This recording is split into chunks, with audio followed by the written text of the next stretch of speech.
everyone, and welcome back to my channel. I hope you're all having a wonderful day today. I'm admittedly a little nervous to film this video. It's one that I've actually put off for quite a while. I mean, since the beginning of my channel, I thought about filming this and always decided not to. And of course, you've read the title, you're already here, so you know that the subject of this video is why I wear Lolita fashion. And that's a pretty tame topic. Anyone who makes Lolita content has probably addressed this question at some point, and it might seem a little weird that I'm kind of hesitant to talk about it, so let me explain why. I'm worried about sounding overly serious, really, about something that isn't that serious to a lot of people. I think that the general online comm seems to be leaning more towards I just wear Lolita because it's my clothes than getting all like deep about it. I don't think this is unique to Lolita either. I think right now with social media and even with content that's like video essays meant to be like thoughtful, there's a big aversion to anything that might come off as pretension. And so here I am sitting in my chair about to talk about Lolita in a way that's probably going to come off as pretentious to a lot of people. I do have a certain enjoyment for like discussion and thinking about things, and I really want to emphasize that even if it sounds like I'm serious, I'm not that serious about it. I know that Lolita for a lot of people is frivolous and it's just clothes, and I don't think that's important, and it doesn't have any effect on me or my life, and I just like to overanalyze. And this video specifically is inspired by Rian Phin and Naomi Wu, her video about like why I look the way I do. So with that being said, let's get into it. This is why I wear Lolita fashion. I just mentioned Naomi Wu because I watched her video a while ago and her life is quite exceptional. I really encourage you to watch it. But if you don't know who Naomi Wu is, she is a mostly Twitter personality. She works in tech and she's a very big advocate for women in STEM, and also she looks like this. So as you can tell, she's very hyper feminine and has a very hyper feminine way of presenting herself to the world. I think she calls herself like a sexy cyborg, and she talks a lot about plastic surgery and body augmentation and modification and that kind of thing. And in her video, she said that, and I might not be quoting exactly here, but she mentions that something that influences her style is that it's a child's perception of a sexy woman. And I really related to this, not because I dress like a sexy woman, but because I dress like my childhood perception of what an adult woman could look like with complete freedom. As a kid, I was a huge tomboy. I didn't wear feminine clothes very often, though if you look at clothes from when I was very, very young, like 6 or 7, I did.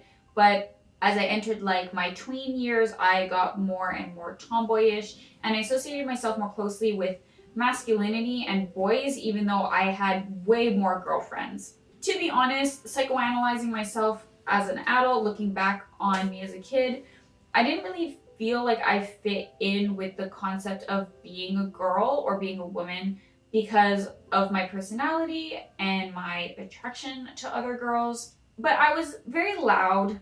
I was very rambunctious.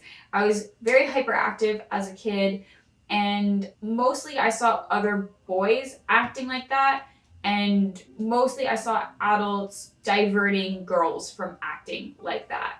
And then of course, like I said, I was attracted to other girls, and a lot of girls as they get older start talking about boys and dating boys if they're attracted to them, and it just wasn't really relatable for me other than in like a fake way.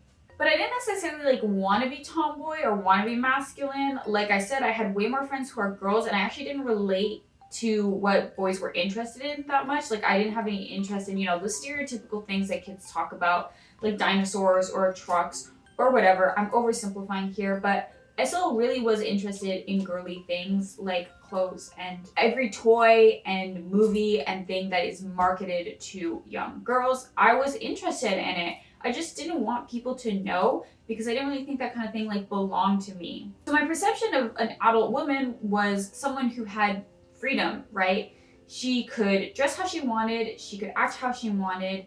Adults, as a kid, a lot of the time you admire them for having independence, because as a kid, you depend on adults. And then I became a teenager with a Tumblr, and I started seeing Sweet Lolita and Gothic Lolita on the internet, and I saw these women as having complete freedom. And of course, a lot of them looking back now were girls and women and men and non-binary people. But at the time, I looked at them and I saw women who just were like exercising their adult freedom and doing whatever they wanted and dressing in such a cute way. I really wanted a chance to participate in this type of femininity that had so much freedom to it. It just felt like everything that I had denied myself was put into one way of dressing. And I hit a certain point in my adult life where I stopped thinking about Lolita, and then eventually, I honestly don't remember, I just thought about it again, and I thought like, well, why not make those childhood dreams come true? I am an adult now, I have earned my freedom, and I want to express myself in the most free way possible, so why shouldn't I start exploring Lolita again? Another thing that pushed me really deeply to wear Lolita is the fact that it's desexualized. Personally, I don't consider Lolita to be modest inherently. That's a topic for another video, but what I really craved was the desexualization that Lolita promises. Like any other Lolita, I'm very well aware that there are people who sexualize it, but I see those people as so abnormal and exceptional that I honestly don't take them into account. Here, I really couldn't care less. People sexualize anything at the end of the day, but Lolita itself as a fashion and as a sort of philosophy is non-sexual. Every teenage girl that I know has had to deal with old perverts and perverts in general, sexualizing them. And I grew up on the internet at the specific point where DDLG became very popular, grossly, and where girls, teenage girls and young adult women were wearing shirts that said like daddy and shit like that as a fashion trend.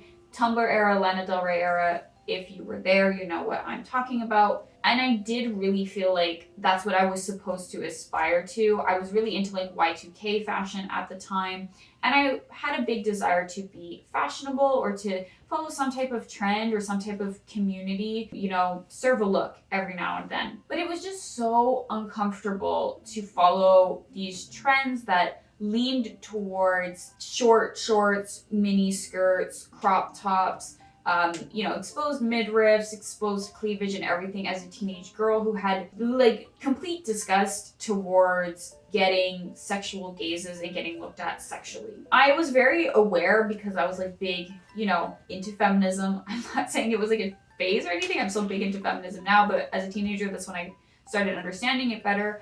I knew that I wasn't at fault for other people perving on me and sexualizing my teenage body, but I couldn't stand it at a certain point, and I just wanted a way out as much as possible. 99% of people perceive Lolita non-sexually, I would say. From my personal experience, I've never encountered anyone in real life who has sexualized it to my face, and I've dealt with much more sexualization when I was not wearing Lolita fashion. Overall, I'm pretty detached from sexuality, from my own sexuality. I have no interest in having a public sense of sexuality, and I want to emphasize here, I don't think that because a woman or a person dresses skimpily or with a lot of exposed flesh, that sounds really gross, but I don't know how else to say it. I don't think they're inherently sexualizing themselves. I don't think that there is a way of dressing that is, just for the sake of sexuality, unless you're literally going out in fetish wear for fetish reasons. But I don't want to align myself with anything that looks sexy because I have no interest in bringing my own sexuality into the world. Lolita does that for me. Lolita is the only thing that has given me an exemption from feeling like there's sexiness to me as an adult woman. Again, I have no interest in having a publicly visible sexuality. I have no interest in participating in that for my own presentation, and Lolita is the only thing that completely disconnects my body and presentation from sexuality, and I really, really cherish it because of that. I feel like I can go into the world safely and know that people who are attracted to this are really weird perverts that I don't think about. It means so much to me to be able to be a grown adult 25-year-old woman and not feel like the center of people's perception of me is my sexuality. I think it's really unfortunate that women are made to feel otherwise, and I'm really glad I could find something that serves as a personal protection against that. I'm really grateful that Lolita exists because of that. I mean, I felt so uncomfortable in my own body for so long. I felt so uncomfortable having natural parts of adulthood and human beingness, like having a butt and hips and boobs. Like, I just didn't want them because they were tied to sexuality in other people's eyes. And with Lolita, it's so much more about the clothes than me or my body or my appearance. It's so disguised by the ostentatiousness and the opulence of the clothes. People see the print and the lace and the poofy sleeves and the hair bows and the bonnets and the wigs before they see my body. And I really, really don't think I could live without that. It's really hard to put into words how much that has helped my confidence and how much that has helped me feel like a person in my day-to-day life and feel like connected to my own self and my own body. And very deeply linked to that desexualization is the fact that Lolita just did make me feel beautiful. I can't say that I really felt pretty or beautiful before I wore Lolita fashion that much, mostly because, again, I was uncomfortable in the way I was presenting myself. But the clothes I was wearing, I just didn't feel like I looked good. I didn't feel like they complimented my face. I had a big complex before wearing Lolita about my more square jawline and my wider shoulders. I felt like I looked masculine when I wore feminine clothes, and I wore like a lot more makeup and experimented with more like typically feminine silhouettes, but I didn't really like how I looked. I'm a bit P-shaped. Not that much, but I have a rack and no ass, so, and that's fine. I'm confident in it now that I can wear Lolita because my silhouette relies on the clothes and not on how my body looks in the clothes. I don't like wearing stuff that's like super skin fitting. I don't like wearing things that are very tight on me because I don't find them flattering to my self-image, and I feel really, really like just pretty and more beautiful when I wear Lolita fashion. I actually like how my face looks when I wear these clothes. I like how I look in the mirror. My self-confidence has gotten a lot better over the last 5 years of wearing Lolita fashion. My confidence in my looks, my confidence in my face within the world, with my personality, within groups. I think that it's helped me develop a big armor against anxiety. It's not a miracle solution here, but over the course of the 5 years, it's been deeply tied to my self-improvement. And because of that, I just want to keep wearing it and have it motivate me to keep becoming a more confident and present person. But of course, I can't talk about why I wear Lolita without mentioning the clothes themselves. I have really liked fashion and clothes from my teenagehood. Like I said, experimented a lot with, thrifting and Y2K and Tumblr aesthetics and that kind of thing. I have admired like fashion and dressing for a long time, and I'm not pretending like I'm the most knowledgeable person or like I'm really that invested in fashion outside of Lolita as much as some people, but I have so much admiration for the clothes of Lolita themselves, so much admiration for the cuts, the way they're sewn, the details, the lace, the fact that you can buy a dress and the buttons were chosen specifically for that dress and the lace was made specifically for that dress and the cut and the print match and there's themes and the accessories match the theme. There is that little bit of camp and fun that I love about fashion that is inherent to Lolita. There's kitschiness to it. There's references. It's not afraid to reference or not reference. There's so many like layers and possibilities within Lolita fashion, and it's such a unique silhouette in the contemporary modern world that I just, every time I look at the clothes, I'm so happy. I love them so much. They have so much beautiful detail, and I just feel so much love for the fact that this fashion exists. It's a thing that's made to make people happy. It's made to give people a sense of protection in their femininity. It's a self-expression. It's really, really beautiful for me that all of this can be done by draping some fabric on your body. At the end of the day, when you go outside, you exist, and there's a perception of you that exists, and a lot of that is dictated how you look. Every single person wears and participates in fashion to a certain degree. We all wear clothes. And Lolita is my way of acknowledging how my clothes affects my presence in the world. If I have to be perceived, I want it to be 100% in a way that's chosen by me, which is impossible, I know, but Lolita brings me as close as possible to that.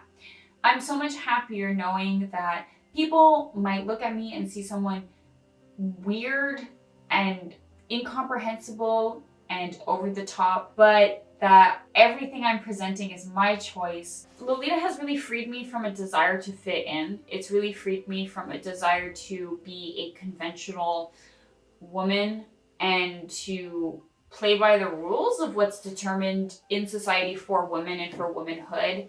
It's made me more confident in my appearance and in my life as a lesbian. And it's given me a lot of joy in the fact that I'm feminine. It's given me a lot of joy in my life. It's given me friendships and a new hobby. It's given me a lot of connection through my channel and again through my friends, through people that I meet who ask me polite questions or who say I love your coordinate and know what I'm wearing. Lolita isn't that deep to a lot of people. It really isn't. For a lot of people, it's just the clothes that they wear. And on a daily basis for me, it is just the clothes that I wear. And I've touched on this in another video, my Is Lolita Fashion Just Clothes video. But even when it is just clothes, the reasons that I've chosen these clothes are very significant to my life. I don't want to pretend otherwise. I'm very, very happy to wear Lolita fashion. I'll always think about how Angelique Pretty's motto at one point, I think, was to help everyone achieve the image of the princess that they always wanted to be. I never cared that much about princesses, Disney princesses, or anything like that, but I always really cherished the idea of growing up and having freedom, and Lolita gave me that. So that's why I wear it. I hope you enjoyed this video. Like I said, it's serious for me, but it's also really not that serious. Most of the time, I just put these clothes on my body and I go about it without thinking, but I don't think it's bad to sit down and really think deeply about what you're wearing. Clothes are a difficult part of our society because of the impact that they have on other people and the environment and that kind of thing. So I want to really cherish the clothes that I do have and my reasons for wearing them. I would love to know in the comments what your reasons for wearing Lolita are, whether they're as simple as you like how the clothes look or maybe even more complex than mine. A lot of people end up having complicated relationships to Lolita fashion because they have conflicts within the community, or they leave it for a period, or the sizing is too restrictive. So I would really love to talk about our relationships with Lolita fashion below. Like I said at the beginning of the video, this was inspired a lot by Rian Phin's videos. If you are interested in, a more deeper look into the philosophy of fashion, I would really recommend watching their videos. I think they're super inspirational. And if you are a Lolita who wants to think about the philosophy specifically of Lolita fashion, I would really recommend reading So Pretty, Very Rotten. If you can find some scans online or find the book, it's an extremely good book. It made me very emotional to read. And it also inspired a lot of this video and a lot of my, vulnerability on this mobile device and this YouTube video that I'm putting out. So yeah, conversations with other Lolitas have also inspired me, talking about how some people miss that era where Lolita was taken very, very seriously.